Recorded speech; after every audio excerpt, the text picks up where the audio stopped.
Welcome back to Micro Monday. Yep, happy Mondays to you. This will be my final one for quite a while.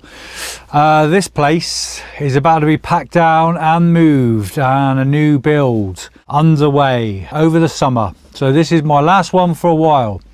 In this session, we are going to check out my trusty Faderbox, an ultimate designed controller with the best throws ever. Let's have a look.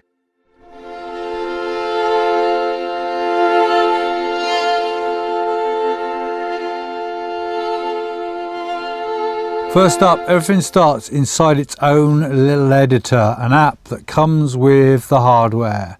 This is where you define all your MIDI behavior before it even touches your DAW.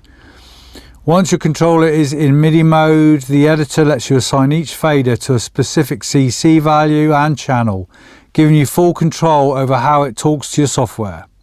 A typical setup might look like mine: fader 1 on CC11, fader 2 on CC1, fader 3 on CC21, and maybe fader 7 on CC7 for volume. This is a really common layout: expression, modulation, custom control and volume. But the key thing is you can completely reassign those however you want. Nothing is fixed. Once you've built your template, you simply upload it straight into the hardware, the Faderbox itself, from the controller editor. The controller stores that mapping, so every time you plug it in, it's ready to go. No need to reassign everything in each session. Now, in terms of actually using it in composition, this is where it really shines. Because it's just sending standard MIDI CC data, your DAW can instantly pick it up. You can use MIDI learn as well, touch a parameter, move a fader, done. That mapping relationship is what links your physical control to your software parameters.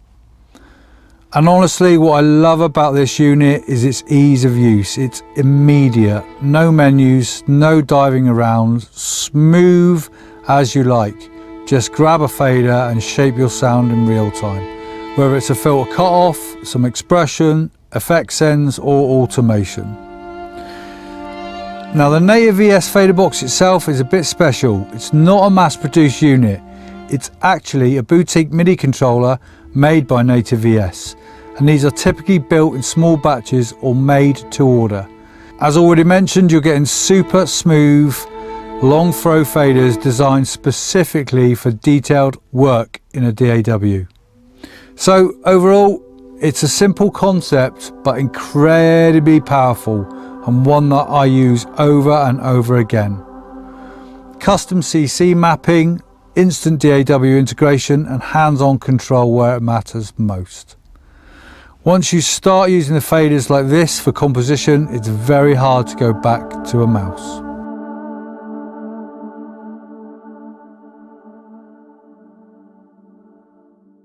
That's it then for this one. I will see you when I bring Micro Mondays back to you over the summer.